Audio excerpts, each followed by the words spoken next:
నమస్తే, నేను మీ నగేష్. కేంద్ర ప్రభుత్వం భారతదేశంలో ఉండే అన్ని రాష్ట్రాల అసెంబ్లీలను రద్దు చేసే దిశగా అడుగులు వేస్తోంది. ఇందుకు సంబంధించి త్వరలోనే పార్లమెంట్లో 3 కీలక బిల్లులను ప్రవేశపెట్టి ఏదైతే భారతీయ జనతా పార్టీ, నరేంద్ర మోడీ, అమిత్ షా అనుకుంటున్నారు గత 5 సంవత్సరాలుగా జమిలీ ఎన్నికలని, ఈ జమిలీ ఎన్నికల ప్రక్రియను ముందుకు తీసుకొని పోయేందుకు ఒక ప్రయత్నం అయితే చేస్తుంది.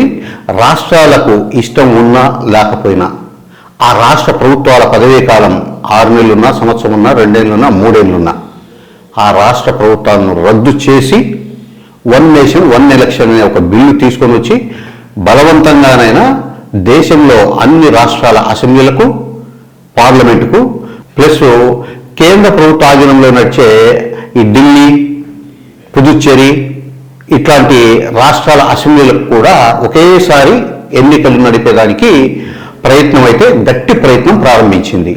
అయితే ఇందులో ఒక కీలకమైన అంశం ఏమంటే, ఇప్పటిదాకా అందరూ అనుకుంటున్నట్లు రాష్ట్రాల అసెంబ్లీల పదవీ కాలం ఉండగా ఆ ప్రభుత్వాలను రద్దు చేయడానికి దేశంలో ఉండే మొత్తం శాసనసభల్లో 50% శాసనసభలు ఆమోదం తెలపాలని ఇప్పటి వరకు ఒక చర్చ నడుస్తూ ఉంది.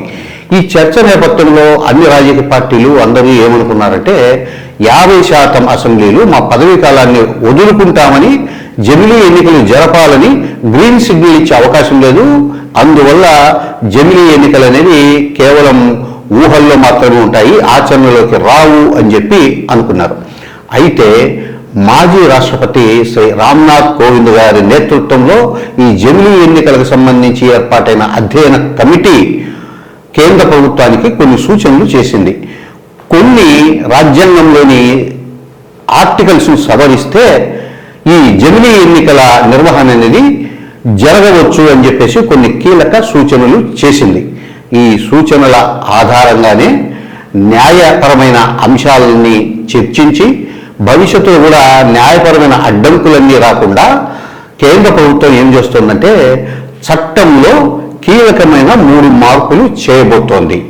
ఈ జమిలీ ఎన్నికలకు రాష్ట్రాల అసెంబ్లీల ఆమోదం అవసరం లేదనేది ఒకటి.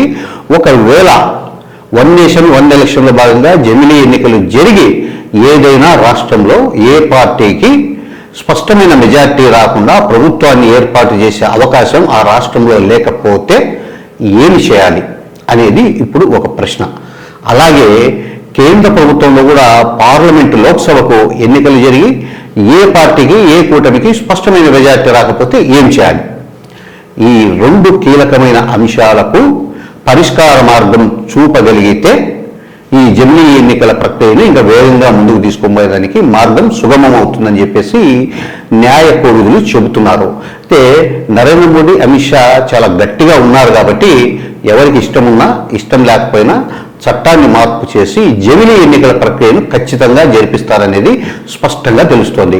లోక్సభలో భారతీయ జనతా పార్టీకి ఈ బిల్లు పాస్ చేసుకునేంత సొంత బలం లేకపోయినప్పటికీ కూడా ఎన్డీఏ మిత్రపక్షాల బలంతో ఈ బిల్లును పాస్ చేయించాలా, ఇక రాజ్యసభలో కూడా ఆటోమేటిక్గా ఈ bill pass అవుతుందనేది Bharatiya Janata party గట్టి నమ్మకం.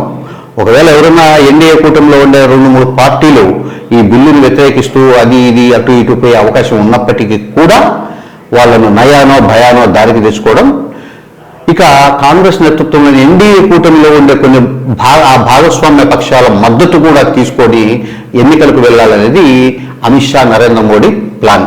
చూడాలి. అయితే ఈ జమిలీ ఎన్నికలకు సంబంధించి తెలుగుదేశం పార్టీ ఇప్పటి వరకు తన వైఖరిని స్పష్టం చేయలేదు. నిజంగా ఈ బిల్లు ఇంకో సంవత్సరానికో 2 ఏళ్లకో పార్లమెంటు ముందుకు వచ్చినప్పుడు తెలుగుదేశం పార్టీ విధానం ఎట్లుంటుంది? ఒక 2 సంవత్సరాలు 3 సంవత్సరాలు తమ ప్రభుత్వ కాలాన్ని వదులుకోవడానికి తెలుగుదేశం, జనసేన మిత్రపక్షాలు సిద్ధపడవా? ఒకవేళ ఈ అంశాన్ని వ్యతిరేకించి భారతీయ జనతా పార్టీతో విభేదించి సొంత కుంపటి పెట్టుకుంటాయా? చూడాలి. రాజకీయాలు ఎప్పుడు ఎలా ఉంటాయో, ఏ నిమిషం ఎలా మలుపు జరుగుతాయో, ఎవరు మిత్రులో ఎవరు శత్రువులో రాజకీయాల్లో మనం ఖచ్చితంగా చెప్పలేని వాతావరణం ప్రస్తుతం నెలకొని ఉంది. అవకాశం కోసం ఏ పార్టీతో అయినా జత కట్టే ఒక కొత్త తరం రాజకీయం గత 15-20 సంవత్సరాల నుంచి నడుస్తోంది. సో జమిలీ ఎన్నికల ప్రక్రియ నేపథ్యంలో దేశంలో రాష్ట్రంలో కూడా రాజకీయాలు ఏ మలుపు తీసుకుంటాయి అనేది మనం వేచి చూడవలసింది. అయితే ఇక్కడ ఇంకొక స్పష్టమైన విషయం, కీలకమైన విషయం ఏమంటే వైఎస్ఆర్ కాంగ్రెస్ పార్టీ గతంలోనే జమిలీ ఎన్నికలకు మేము రెడీ అని చెప్పి వాళ్ళ సంసిద్ధతను వ్యక్తం చేసింది.